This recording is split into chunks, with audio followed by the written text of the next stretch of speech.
and welcome. Uh, my name is Joe Rosner, and this is 20,000 Lines Under the Sea, a guide to the PHP startup process and hooking absolutely everything. This really is an introductory talk, so I don't expect anyone to come out of this being able to just sit down and like crank out extensions to PHP, unless you already know, and then great. Can you hear me? Like, is the mic working? Okay. Before we get started, a little disclaimer. This talk contains almost no PHP. There's going to be a lot of C, and if you don't know C, interrupt me and wave and just say, I don't know what that does, and I will explain it. Otherwise, I'm going to assume you know what it means, and I will keep going. But please interrupt me if you don't understand something. Most of the content for this is written against PHP 7.3, like the development branch for it. I will point out places where things differ between older versions. This is mostly compatible with PHP down to 5, but there will be slight variations. There's a really, really good document in the PHP source called upgrading.txt, and that will explain all the differences between 5 and 7 and how you need to change your code to work with either.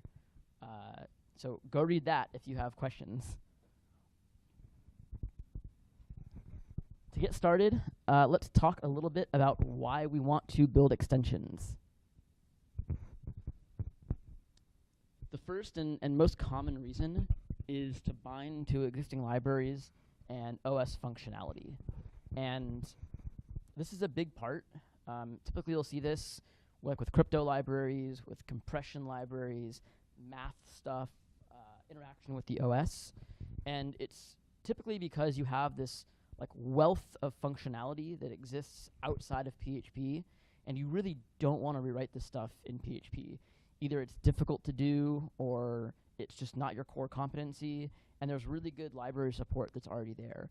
In the case of OS functionality, you just can't do it. The OS provides its API, and you need to have some way to interact with that within the language. So if you wanted to use, say, parts of the Win32 API to interact with the operating system and maybe do something with system users or look up information within the registry, something weird like that. Like that is a case where you would need to bind to the operating system layer and interact with it. The next is performance. There's a lot of code that's heavily optimized out there. So like when you want to get lower overhead or removing overhead of memory management, so maybe something that's instantiating and allocating a lot of memory, you don't necessarily want it to be ref counted and garbage collected and cleaned up for you, because you can do things more efficiently yourself. And a lot of the types of libraries I spoke about earlier, there's a lot of hand-optimized code. There's code that is written in assembly, like a lot of the OpenSSL code, where you have really, really low-level primitives, or that take advantage of chip extensions that allow things like optimized AES or hashing algorithms. Things that you just can't get that kind of performance out of PHP because its virtual machine and compiler just don't take advantage of those instruction sets and those optimizations. And they're things that if you were to hand optimize and do this somewhere else, you can. The next is middleware. And this is something that probably is not used very often, but was primarily one of the use cases that I found and what gave birth to a lot of what I'm talking about today. So I mean, I assume everyone here knows about superglobals, like the get and the post one. This is something that's handled for you, and it's done at the PHP layer. Imagine if you could do the same thing with JSON or XML or protobufs. It's all possible using extensions. There's also things you can do like transparent security. Most frameworks at this point have some sort of CSRF protection, but maybe you have two applications running on the same server that you want to be able to interact with each other and have the same token mechanism, but they're using different frameworks. Building this at the PHP level will apply this to all applications on that server. If you have an application that doesn't have CSRF tokens or protections because it's too old and was never built into it, this is something you can add on top of that and provide that functionality and safety for. And the last is instrumentation and debugging. And this is, I think, one of the areas that I think is most interesting. So imagine you want to do profiling to understand why something is going slow, why you're using a lot of memory. Tracing execution to find hot paths in code to figure out where you should optimize. Sampling, taint tracking, control flow analysis. These are all things that you would have to build an extension for so that you can interact with the VM and understand the path it's taking through execution. If you've never seen this before, this is how the PHP source is organized and how everything kind of fits together. We're primarily going to focus on this region right here, like the dashed area. The PHP code and the host application are pretty much like out of scope of this. We just don't really care about those because they're not really going to be generic enough that we can do anything about. There are some cases where you may need to know things about the host application, but the goal is to avoid that and to focus just on the PHP layer itself. The Zend runtime and compiler layer, we're also not going to really touch on. It's really low level. You probably don't need to go down that level, to that level, and truthfully, I just don't know that much about it because I haven't had to. If you're not fixing bugs in PHP in the VM, you probably are not going to care about this. We're trying to optimize that layer. Both the Zend and the SAPI layers are heavily callback based, and this is what gives us the power to do our hooking. It's what allows us to insert hooks and hijack control flow and do interesting things. And so that's where we're going to spend a lot of our time talking about those layers. You'll see two different types of extensions here. The PHP extensions and the Zend extensions. They're honestly like somewhat similar, but also used for different things when you're building extensions. They operate at two different layers, and we'll get into that in a little bit. All you really need to know right now is that you can build an extension that is both at the same time or one at the same time. And there are cases where you might want to build your extension as a PHP extension, but do all of your hooking in the Zend extension layer. So we're going to go down the list and kind of explain all the different parts and how they all fit together and why they're important. The first part is the host application. And this is typically the thing that instantiates PHP. PHP never lives on its own. It's always part of some bigger app. You embed it into something else, and it is responsible for starting up that application and bringing the PHP runtime up. And what this application does is it provides an environment and communication channels so that it can communicate with the outside world, whether that's just in your operating system environment, whether that's over network connections or Unix domain sockets or named pipes or whatever. It provides those mechanisms and it controls the environment in which it runs. So typically you're going to see this as like the mod PHP if you're in Apache or a fast CGI or the CLI application, but it could be literally anything. If you wanted to build your own, you could do that too. The host application will dictate your threading model. And when I say threading, I don't mean like multi-threaded PHP. You're not going to be spawning off threads in PHP and doing concurrent processing. But there are many applications that embed PHP that are multi-threaded. And so those applications need a PHP interpreter that is thread safe so that it can handle multiple requests at the same time. And so it's going to dictate kind of how your PHP runtime works. And you need to be aware of that when you build your extensions so that you can build them to be thread safe. And luckily, that's really simple. Like PHP does a really good job of making that easy to do. And we'll see how to do that in a little bit. As I said, this layer connects your environment. So your PHP, your HTTP layer is put into the SAPI layer, and that's what normalizes everything down. And this is responsible for any communication between a client and a server. One layer down, we have the SAPI layer. And this is as we start to get more platform agnostic. This is what allows us to build stuff in PHP that doesn't have to worry about the host application.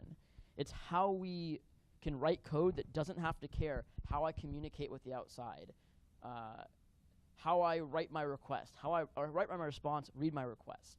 The host application will insert a whole bunch of callbacks, and it will fill that in so that the PHP layer underneath can use those callbacks to do any of those operations.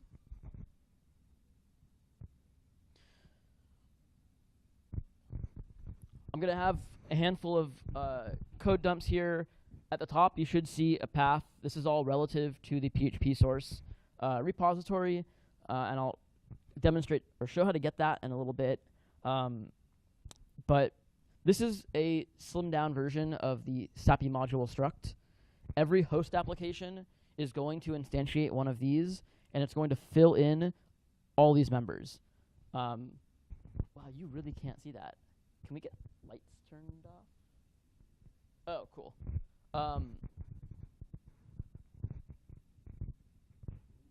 Yeah, there we go. That's a lot better. So all of these are all function pointers. So you're putting pointers to functions in there, and then something else can then read those out and call it. So things like read cookies, send headers, read post. These are all things that are part of the request process. So getting that data out of the request and getting it into a usable way that is platform agnostic.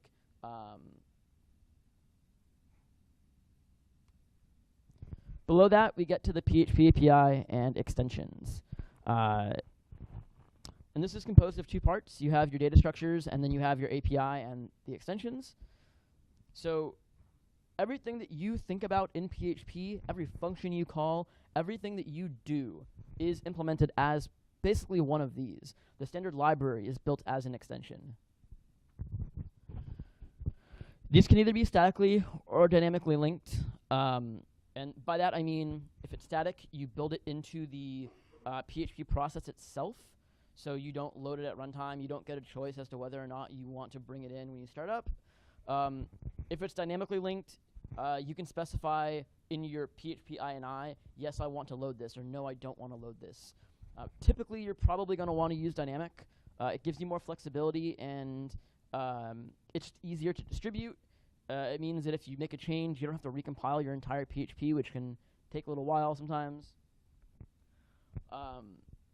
The other thing about these two types is typically the only time you're ever going to need to use a dynamic, like it's going to be required, is when you have dependencies. There is a dependency mechanism within the definition of these extensions, and it allows you to say, I need, this other library. So it's kind of frowned upon to use that. Typically, you don't want to have dependencies, and you want to have something that's fully self-contained. But if you do run into that case, there is this ability to do that, and you will have to use a dynamic library. Otherwise, there's a handful that are static, like standard library, so you know it's always going to be there. It's always going to be available no matter when you load your extension. Every PHP extension has a struct like this.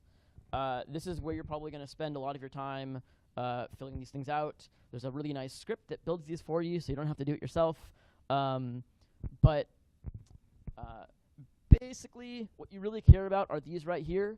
These are your hook points.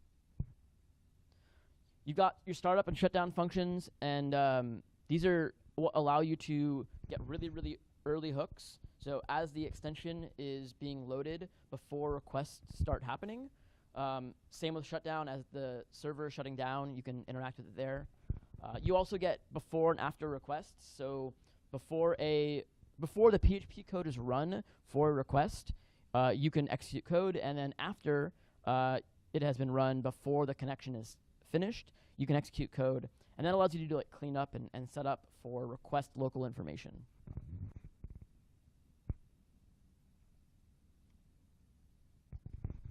The next layer down is the Zend API. As I said, you can build extensions that are one or the other, or both at the same time. This is what allows you to connect to the Zend layer, the actual runtime, and interact with that. So if you wanted to do things like profiling or modify the behavior of the VM, you can do that here. It also is responsible for providing all of the types that you know about in PHP. So if you're working with like arrays or objects or hashes, associative arrays, they're all provided through this layer, through this zval mechanism that we'll look at in a little bit. So as I said earlier, for hooking, you may want to do that in this layer, and that simply is because of the order in which things are loaded. So typically your PHP extensions are going to be loaded before your Zend. So it's possible that at one point in time, you could have a PHP extension that loads after yours that rips out any of your hooks and replaces it with its own or just rips them out.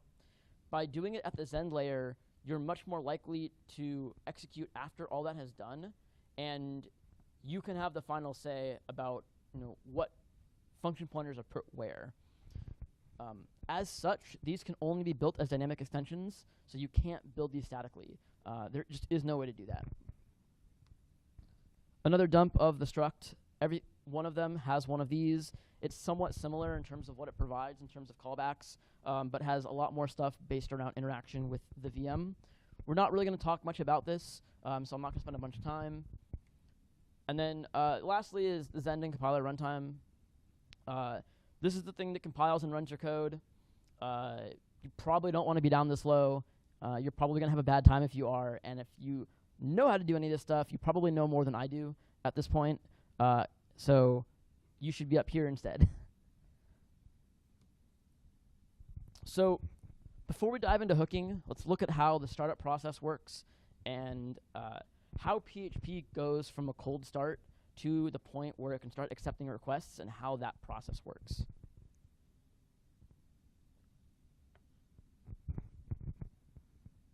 The most basic workflow looks something like this. Your host application will start up, and at some point in time, it's going to call sappy startup. And this is the most basic entry point into the PHP codebase and where everything starts.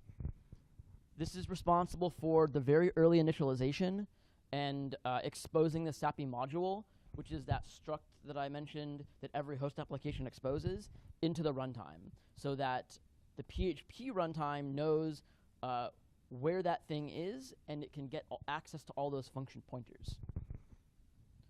Some point after that, you're going to call PHP module startup.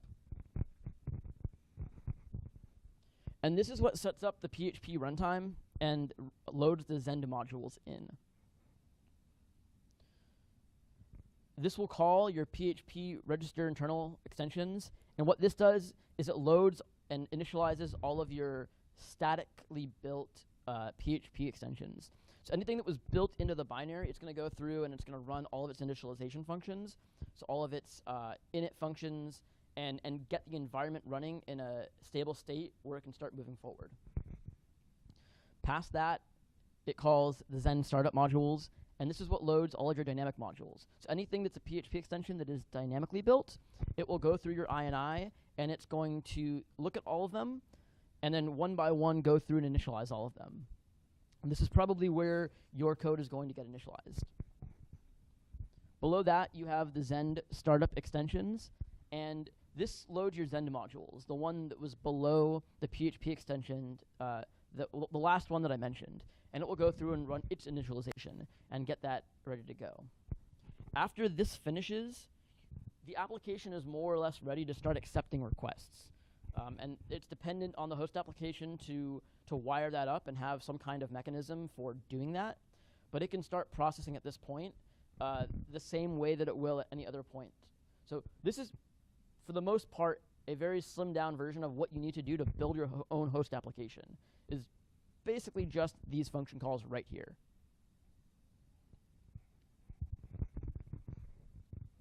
When you get to the point where a request is going to come in, this is more or less how it's going to get processed. The very first entry point for every new request is going to be PHP request startup. And what this does is it initializes your request struct. So this is where all the request local information is stored, where your content type is stored, your query string, the method that's being used. Everything that is based on the request that is pulling out of the raw request data coming over the wire is going to get put into here. It also sets up your globals. As I mentioned, you can have request local globals for doing thread safe requests. Those will get initialized here and set up. And then it also initializes your response and gets everything ready so that you can start writing out your headers and your body to the response. The Zend activate function will go through and run the activate callback on all of the Zend extensions.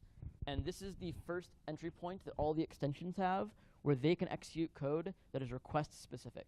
So they all got their init function called beforehand during bring up, and now they can run request specific code. And this is where you might do initializations, like setting up memory, allocating memory that you might need, storing information about the client, maybe all sorts of things that are helpful. SAPI activate does the same thing for the SAPI layer. So the host application exposes a SAPI struct. It's allowed to provide an activate here, and this is going to be a request local code that the host application needs to run. So maybe annotating something within the PHP environment that comes out of the host application that it doesn't know about. If you're embedding this as a general purpose scripting language, this is a really good opportunity to fill in information about the environment that it's in. This will also call the SAPI read post data. PHP has a strange way of dealing with requests, and it doesn't actually support methods other than get and post.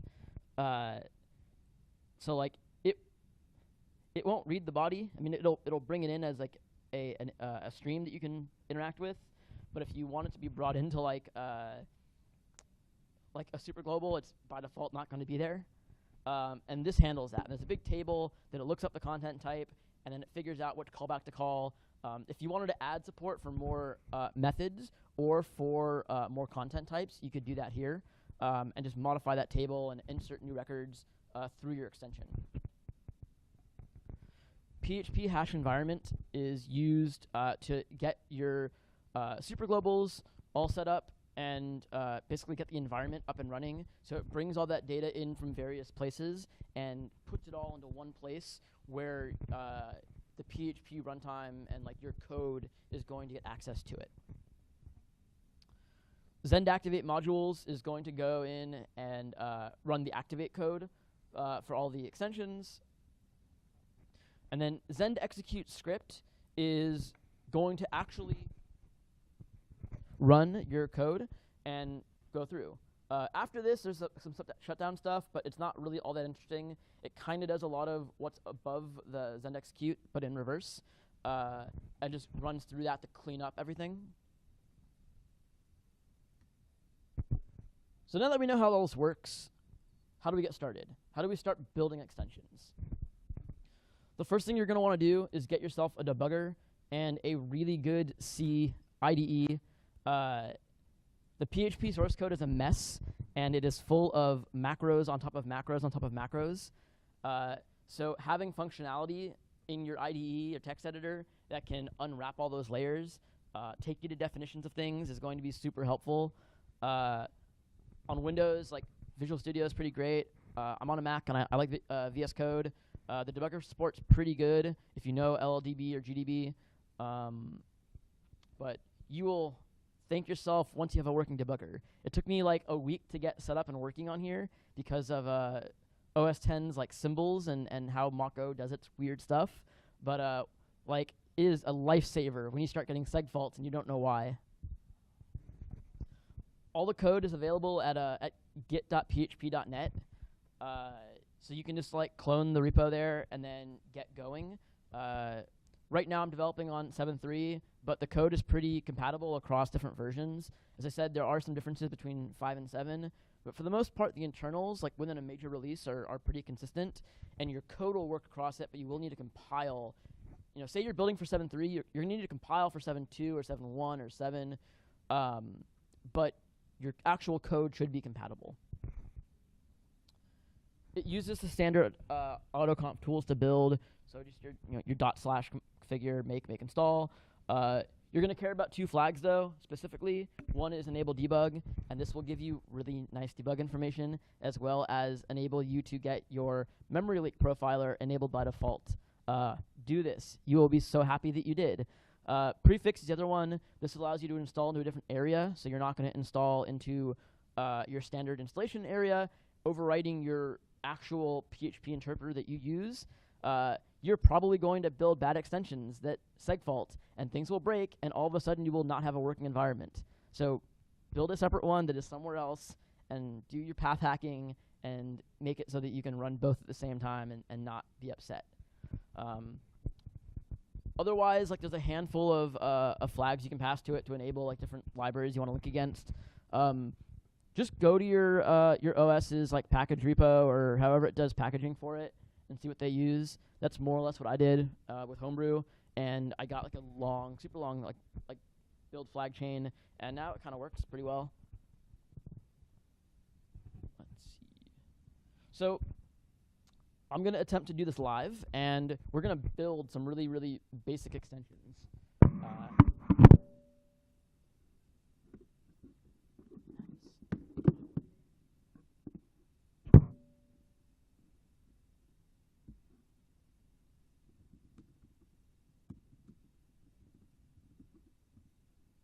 So to get started, you basically want to go into your PHP source directory. I've already cloned it here and built a PHP interpreter. So that's all ready to go. In there, you're going to see this extension directory. You're going to want to go into there. Oops. And from there, you're going to see this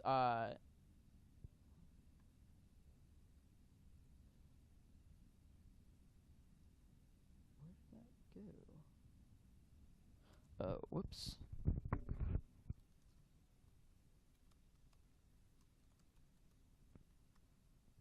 In here, you're going to see this ext skell.php. If you're on an older version than 7.3, it's going to be a shell script. They're more or less the same, but they've added some really nice features to this new one. If you build it with 7.3, the skeleton it gives you here will be compatible with older ones. The actual structure hasn't changed, just the script has. And basically what you're going to want to do is you're going to want to execute this. And there's like two things you care about adding here.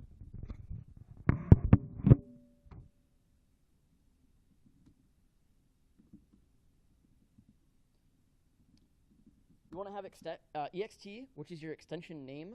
So in this case, I'm just going to use example.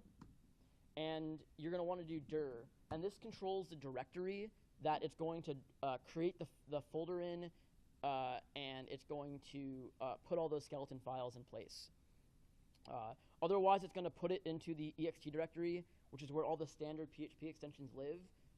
And you don't really want it there because it'll end up building it as a static extension then. So I'm going to go ahead and just specify my home directory as that. Cool. So it went and generated all of those files for me. So now if I head over to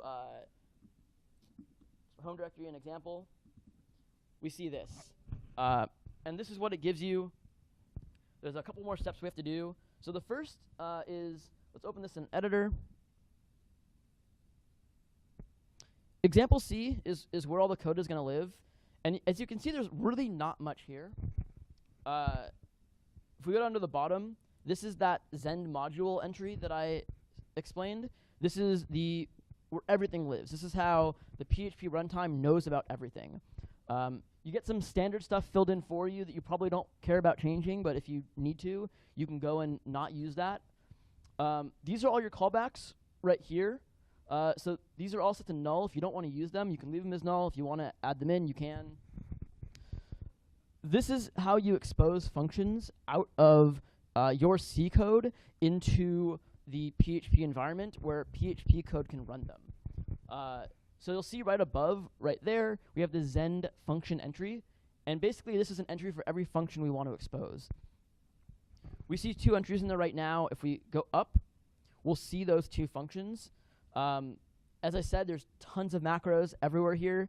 You have this PHP function macro. This adds as a decorator, so it adds a whole bunch of extra stuff you're going to need to get your function signatures correct. And basically what this does is it's called example test 1, and it just prints out the extension. The extension name is loaded and working. So let's go ahead and build this and see if this works.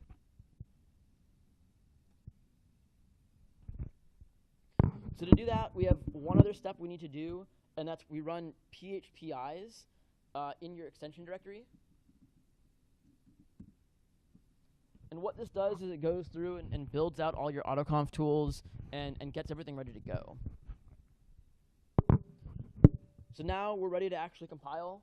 I'm going to run configure, and I'm going to add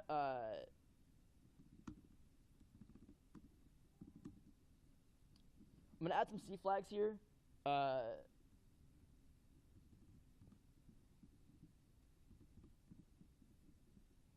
The only one you really care about right now is likely -G. And what this does is it adds like dwarf information or debug information to your executables. So when you use a debugger, you get nice names and everything is readable and usable.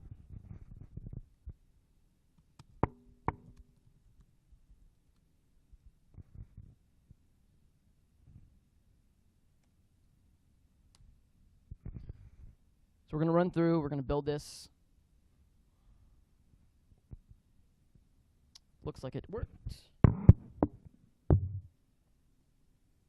The last step we have to do is we have to go enable this extension. It's a dynamically built extension, so we're going to go into our PHP directory to wherever your PHP INI is set up. Mine is in Etsy.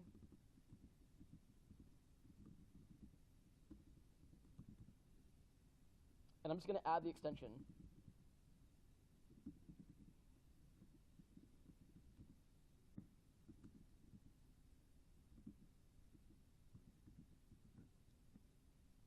Now I should be able to use this. So from the command line, I'm just going to use the PHP CLI tool, and I'm going to use the -R flag. And what this allows me to do is run just like a string as PHP code. So from here, I'm just going to call the example test 1 of those 2 test functions that it gave us.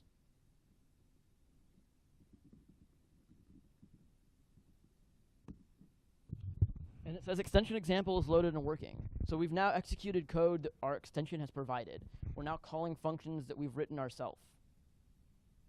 So now that we know we can do this, let's look at how to actually build our own function and how we can expose that into the PHP runtime.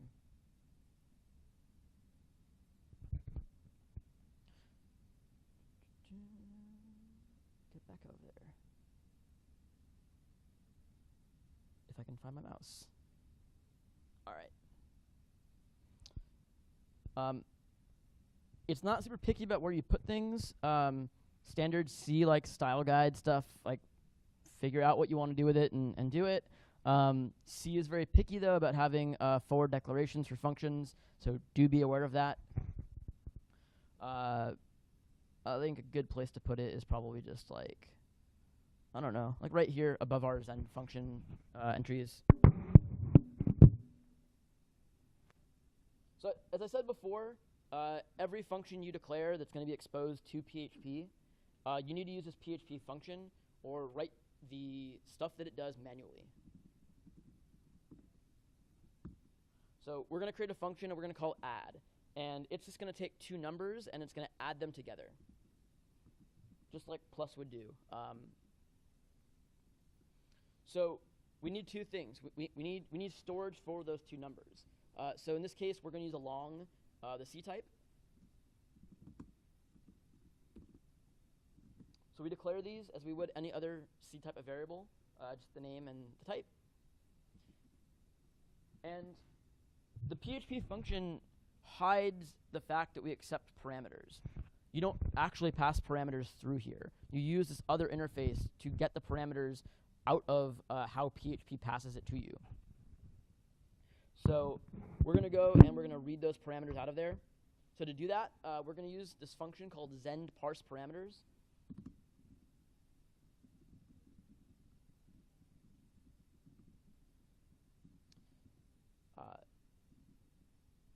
This right here, oh wow, that needs to get out of the way. This is a special macro that will figure out the number of arguments that are coming through the barrier between PHP and C and fills that in for us. And this TSRMLS CC, this is used for the thread safety mechanism that PHP provides. So you just have to put this there. Don't worry about it. If you want to learn more about it, you can go read. But just know that you need this here if you care about thread safety. And if you do these things, everything just magically works, and like you don't have to worry about anything, and it's great.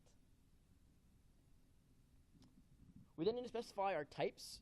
So our C type right here is long. PHP will expect us to pass numbers through. So we're going to use LL here for 2 longs.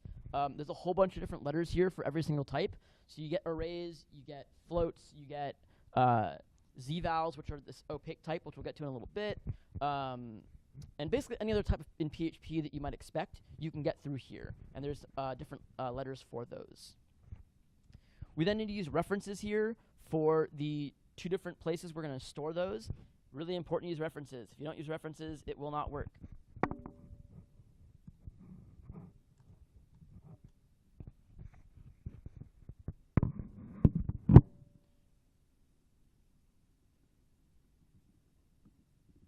And we're going to check to see if this fails. If it fails, it wasn't able to get our arguments for whatever reason. And in that case, we're going to just return null.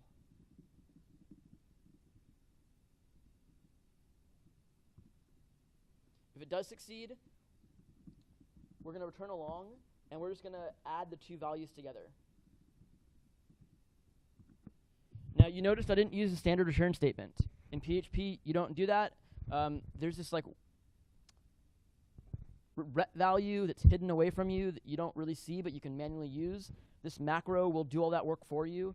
So you pass like a pointer in, and you can change the value of that pointer, and that's how things come out. And it's how it allows for PHP to do its dynamic typing and have weird values coming out that aren't normal C values. So we have our code written, we have our function written to do all this. The only thing we have left to do is we need to expose it to PHP. If we were to compile this now, nothing would happen. The PHP runtime would not know this existed. So we go down to here to the Zen module, to the Zen function entry, and we're just going to add another entry here.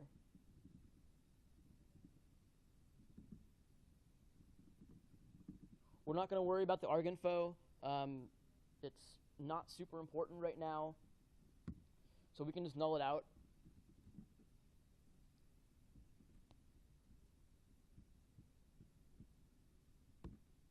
We're going to go ahead and we're going to rebuild this, and hopefully I didn't have any syntax errors, which is not true.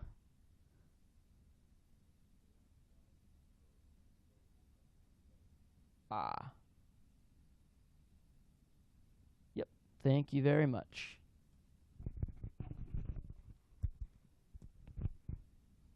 Let's try this again.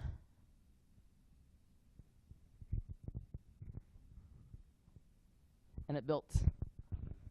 All right. So now we can go back and we can rerun our PHP interpreter, and we can try using this code that we just wrote.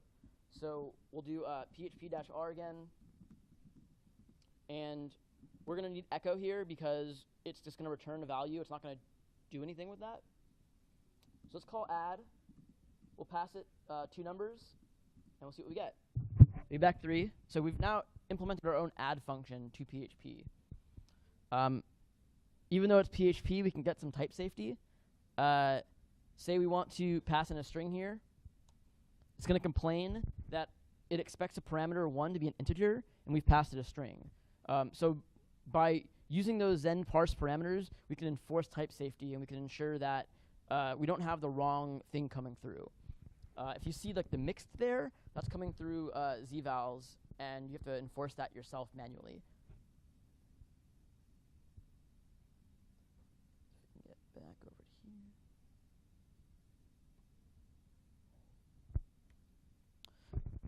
So, talking about Z-vals, these are this abstract, opaque data type, And it's how PHP is allowed to do dynamic typing.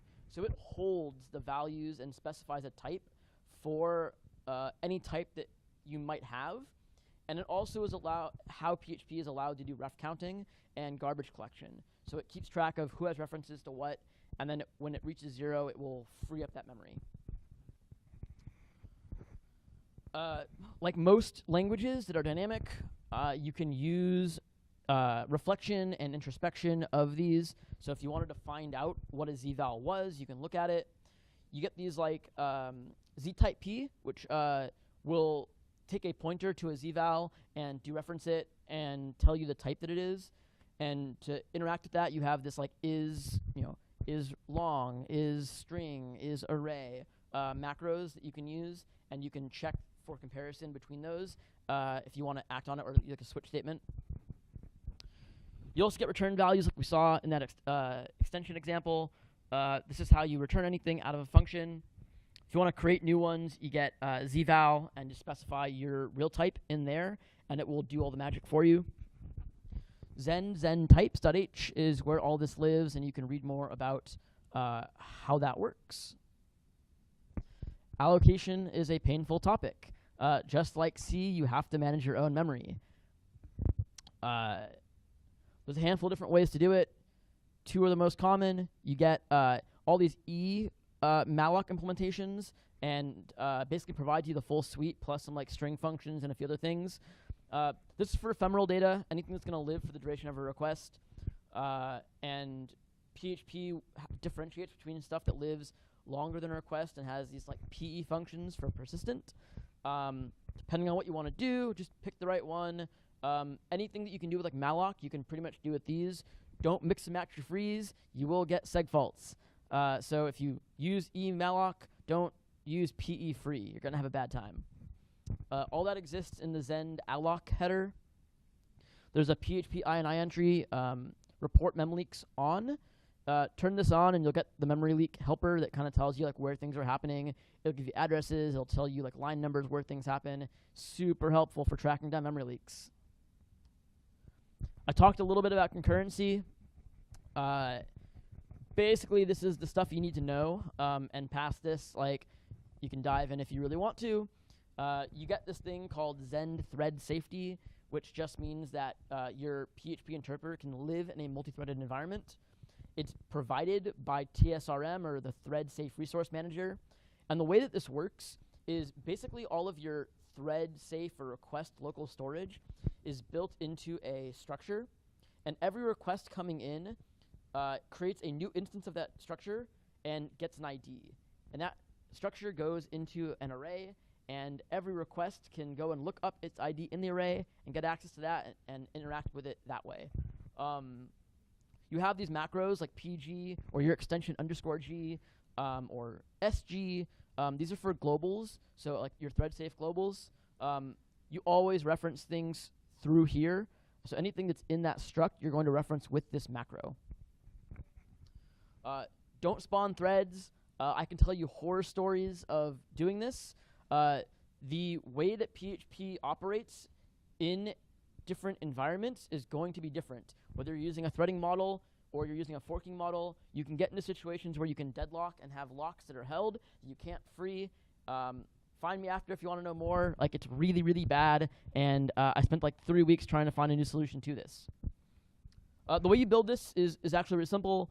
You have this little macro area. Anything that is between there in your C file is going to be a request local variable and is thread safe. Like I said, you access it with these macros. If you have stuff that's not request local, that is truly a global variable, such as backing up function pointers so that you can add hooks, you can put them anywhere, and they just exist like this.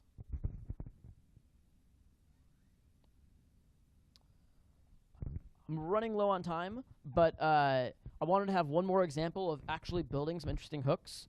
So there's this treat data function where all data coming into the interpreter is going to run through, whether it's a string or post data or get data or cookies. So everything goes through here. And this is just a callback in the SAPI module. So every host application needs to provide some mechanism for this. There's a default one. There's a default one called PHP default treat data. And one of the cool things is you can build your own and then just swap out the function pointers. And you can still use it to do all of your actual processing, but you can add additional code if you wanted to run, say, first. It takes 3 parameters. The arg type, so if it's cookie, get, post, whatever. The string is the raw value, and then the dest array is where that data is going to live. And this function is responsible for basically processing that. So taking a query string, breaking it up into its pairs, and then putting it into the array that is going to become your get superglobal or your post superglobal.